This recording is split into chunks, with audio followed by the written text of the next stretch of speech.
If you struggle to understand how emotions develop throughout a relationship, you keep making mistakes that push a good partner away, or you keep choosing the wrong one, then you've come to the right place. Throughout this video, I'm going to teach you the difference between emotional attraction and limerence. In short, emotional attraction is based on love, whereas limerence is based on lust. Now, let's dive deep. The reason for this video is simple. One of my female subscribers asked me a very good question. She said, I quote, "How is emotional attachment different from limerence? Don't they both happen inside one's head? And are they based on one's fantasies or expectations?" End quote. Right there, this lady is confused about something that is essential in order for you to manage a relationship as time goes on. So let's get into it. Now let's start with emotional attraction. As I mentioned, it's based on love. You see, emotional attraction is when you feel connected to your partner, to every aspect, to their mind, to their personality, their soul. You look at other aspects of them beyond the physical. Even though you're appreciative of how beautiful you find them, you look past that. When you're emotionally attracted to someone, you seek a meaningful, secure, and long-lasting bond. Now, physical attraction, it will dwindle over time if there is no compatibility in terms of core values, belief system, and lifestyle, and outlook on life. How can you expect to create a meaningful connection if you neglect such an important aspect of intimacy? You see, having physical attraction is a precursor to emotional attraction. I repeat, having physical attraction is a precursor to emotional attraction. If you meet your partner and there isn't a level of mutual physical desire, then it's never going to get to the point where you're going to dive deeper and get to know each other, right? Pay attention to that. Physical attraction, just to touch on it, it's impulsive, it's superficial, it's based on appearance. Now, while this sparks the desire for sexual attraction, it doesn't necessarily lead to a lasting relationship. As I mentioned, if you don't have compatibility, emotional attraction can't develop into a lifelong bond. So initially, you and the woman must find each other attractive. Then, in order for your emotions to develop, you need to be compatible. Your lifestyle, your outlook on life, these things must be aligned. If not, you cannot create a meaningful connection. So physical attraction is great, but if you lack compatibility, it will reach a point where you won't be able to relate to one another. This is why couples have lots of fights and arguments. They don't communicate properly. They have unmet needs in their relationship, despite the fact that they're physically into each other. And when they first met, throughout that honeymoon stage, they're all over each other. And then as 6 months later, 1 year into the relationship, they stop courting and dating each other. Communication starts to dwindle, and how they feel towards each other changes. It's not the same as it was at the beginning. Sooner or later, the relationship falls apart and they part ways. Why is this? Simple. The emotional attraction wasn't there. Okay. Physical attraction is important for sexual chemistry, but it requires emotional attraction to truly grow into something long-lasting. Emotional attraction takes effort, guys, as all good things do in life. You look past her physical features. So even though you see her and say, "Oh, she's beautiful," you still dive deep into her internal qualities. The only way to develop emotional attraction is by spending time around each other, providing there is mutual compatibility. And emotional attraction increases where there is mutual honesty, respect, patience, kindness, giving, open communication, and vulnerability. Partners that are mentally and emotionally stable form attachments in a healthy way that enables love to blossom. So in order for a relationship to be built and maintained, it is vital that there is mutual emotional attraction. She can look at you and think you're very handsome. But if 3 months into the relationship, she realizes that you guys don't have the same things in common. How can you grow together? It's not your looks that changed. It's not your appearance that changed. It's how you make her feel. It's not there. And it can happen to you too as a man if you are engaged with a woman or involved in a relationship where you aren't compatible. Because an emotional attachment, which is what this female subscriber asked about, it refers to the feelings of closeness. And this is what helps sustain a connection. You need to be attached to someone at the end of the day for it to last. So simply feeling close to someone helps you bond and increases your sense of connection. The dangerous thing is this: whether someone is good for you or not, whether you are compatible or not, if you spend enough time around them consistently, this will get you attached.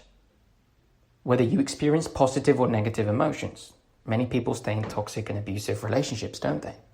Because they're bonded. They've made an emotional investment and they want to see it through.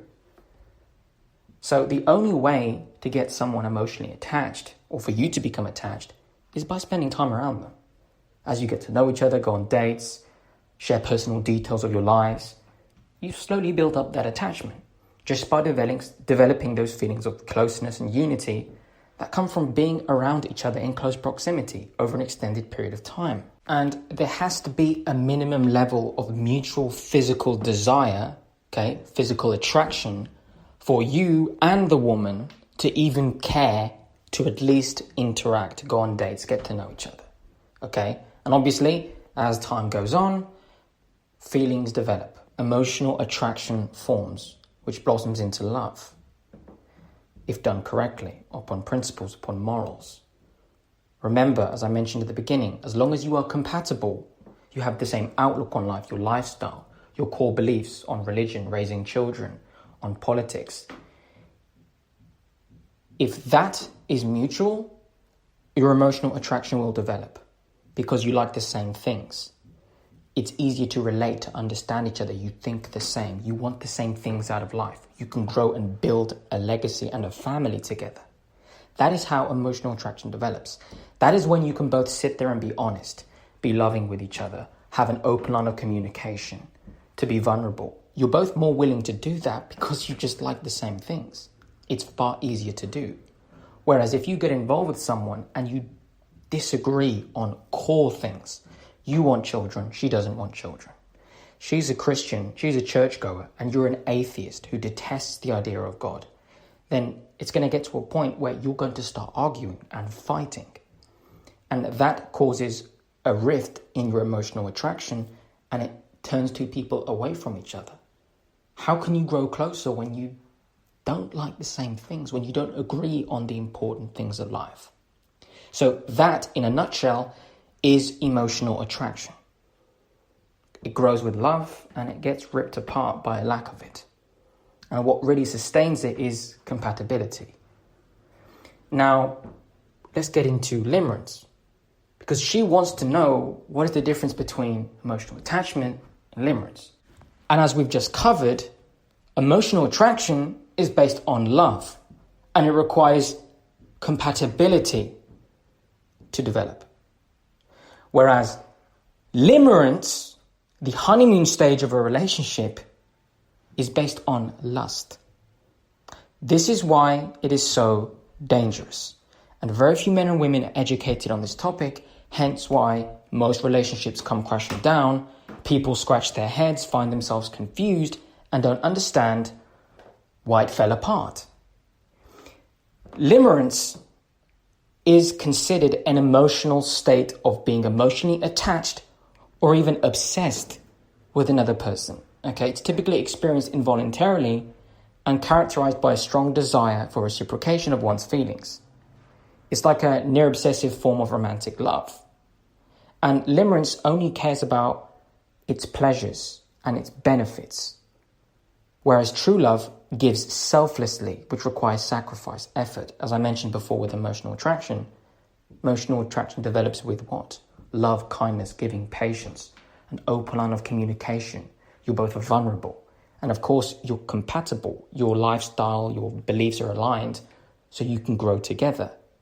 Then you can love each other. Whereas limerence is the opposite. You'll just focus on sexual desire. You like her, she likes you. But underneath it all, there's nothing holding it together. So emotional attraction doesn't develop. This is why when most relationships start out, it's very explosive. We've all had friends tell us in an emotional state when they meet someone new, oh, I met the one, they're perfect, oh, they're flawless. And then 6 months later, they come back crying to you how it didn't work out. And you're rolling your eyes because you saw from the very beginning that, that other person wasn't right for them. But how come they couldn't see that? Well, they were in limerence. They were lusting.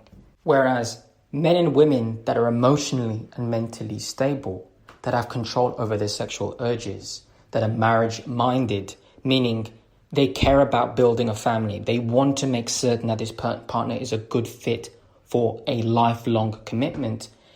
They kind of control their sexual urges and look past that. And they actually want to know, are we a good match? How would my girlfriend be as a wife and a mother? Or the woman, she asks herself, would he be a good husband or a good father? People that see relationships from that perspective, that lead with their principles instead of their feelings, they look past their sexual urges because they're not a slave to it, and they make better choices when assessing a partner. At some point, we've all heard the phrase, love is blind, when this couldn't be further from the truth. It is lust who is blind. Be very careful of this. While it's true that limerence can last longer for people who are codependent, emotionally immature, lustful men and women, even the strongest people can develop these feelings of limerence, this strong sexual desire. Do not panic if you feel this way. Instead, just read your emotions. It's a signal. It's just an indication that you really find them attractive. However, when you become obsessed and you're hyper-focused on your lust, it can lead you into a very bad place. You can destroy a perfectly good relationship because you can come out of limerence. After a few months, if you're somebody, again, who's young, immature, you're lustful, eventually you can break free from this. And then you actually accept, wow, I actually have a very good partner. They're actually amazing. We're compatible. Great. But when you're in that emotional state, you can say or do things that push them away, hurt them, and that is where you will feel a lot of shame and regret later on. Prevention is better than cure. Don't let that happen. So I'm going to go through a few indications now that you are in limerence or that your partner is in limerence that you can use to assess your relationship if you are currently in one or have recently began a relationship. So here are 4 stages that describe how limerence will intensify over time.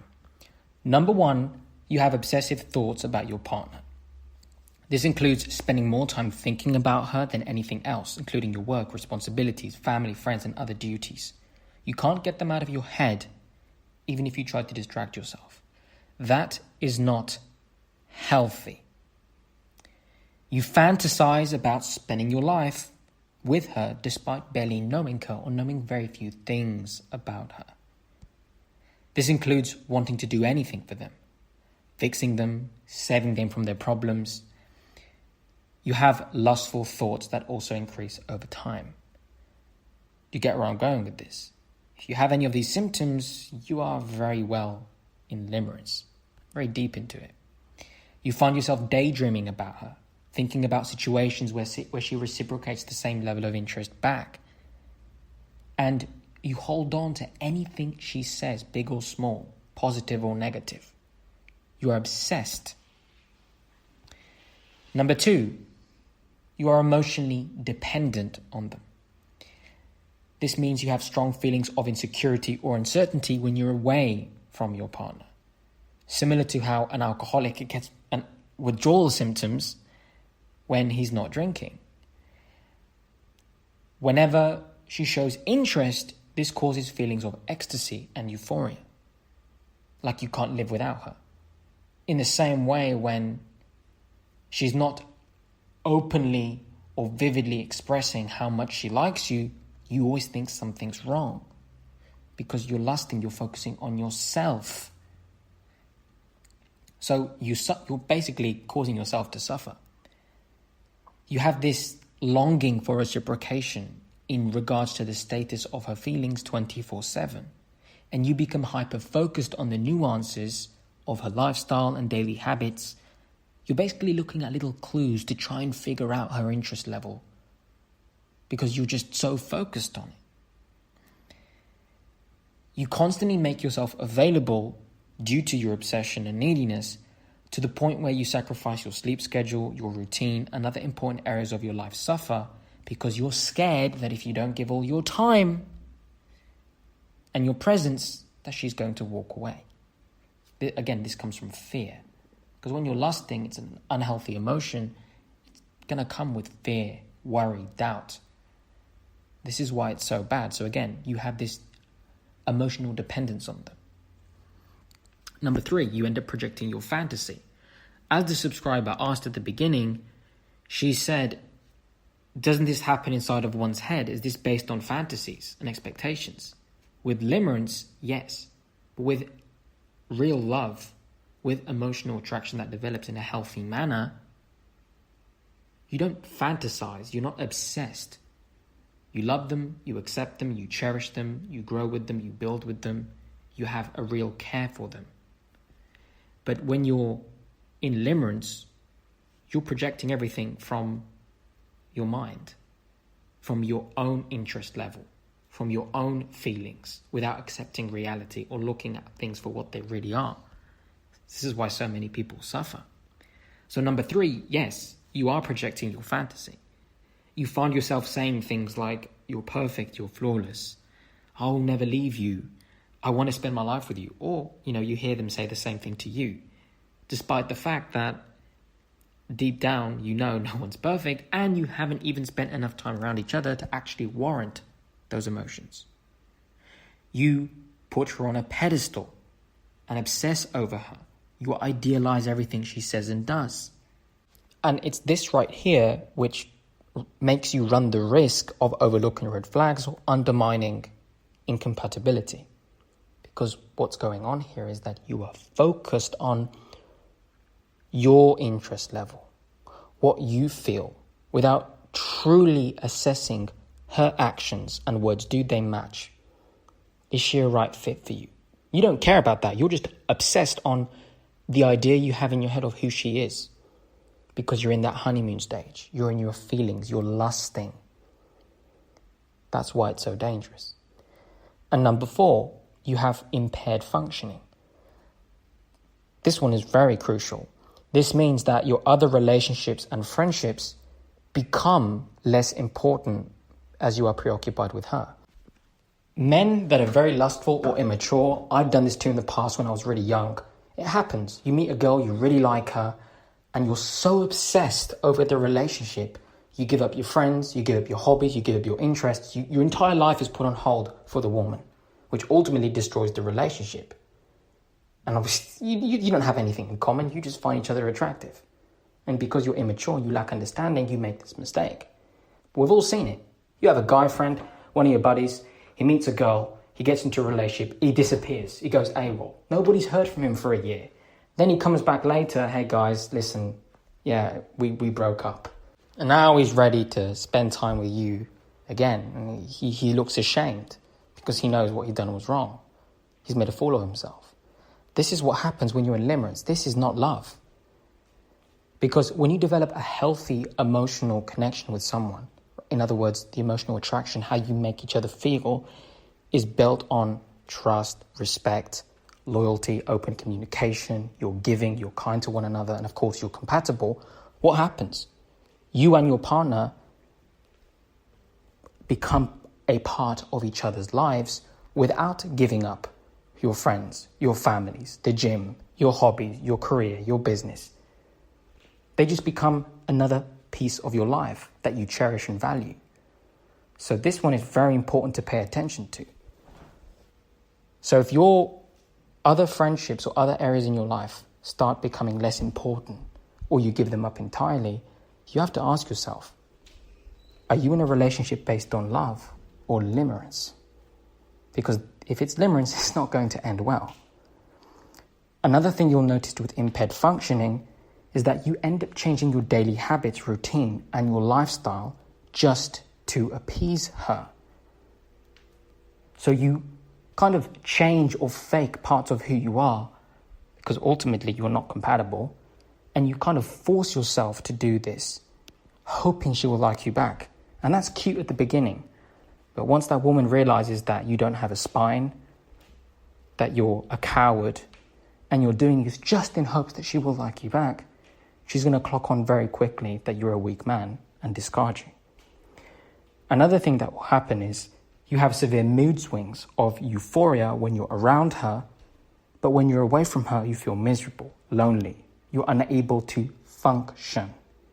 This affects your ability to focus on your career, your studies, your sleep, and every other area of your life. Your self-esteem takes a hit. And that right there wraps it all up. If you are in a relationship where you are loving her and she is loving you in return, it should enhance and enrich your life. She becomes your peace. She gives a level of beauty and wonder to your life that otherwise you wouldn't have. That's what women do. They're amazing supporters and helpers. You're going to be working harder at your business, in your career. Your sleep is going to be improved because she's not nagging you. She's not horrible. She's a good woman. She's amazing, right? She treats you well. So she relaxes you. She keeps you calm. You have an even stronger reason to grind harder and get your life in order if you haven't already, because you know this is a woman you can build a family with. So now you've got a righteous reason to work towards. So you're giving. You're focused on everything you're putting into the relationship instead of what are you taking? What are you getting in return? Because love gives selflessly, whereas lust takes selfishly. Because lust affects the imagination. One starts to fantasize sexually about the other person, and they become obsessed and consumed with their desire for them without actually caring to get to know their internal qualities. Whereas with love, you actually want to dive deep into who they are. You want to know their soul, their personality. Every little detail about them matters to you because love is patient, love is kind. It does not envy and it does not boast. It is not proud, it does not dishonor others, and it is not self-seeking. It is not easily angered. It keeps no record of wrongs. Love does not delight in evil, but rejoices with the truth. It always protects, always trusts, always hopes, and always perseveres. Love never fails. 1 Corinthians 13, verses 4 through 8. And with that said, hope you all have a wonderful day and this video finds you well. God bless all of you and your families.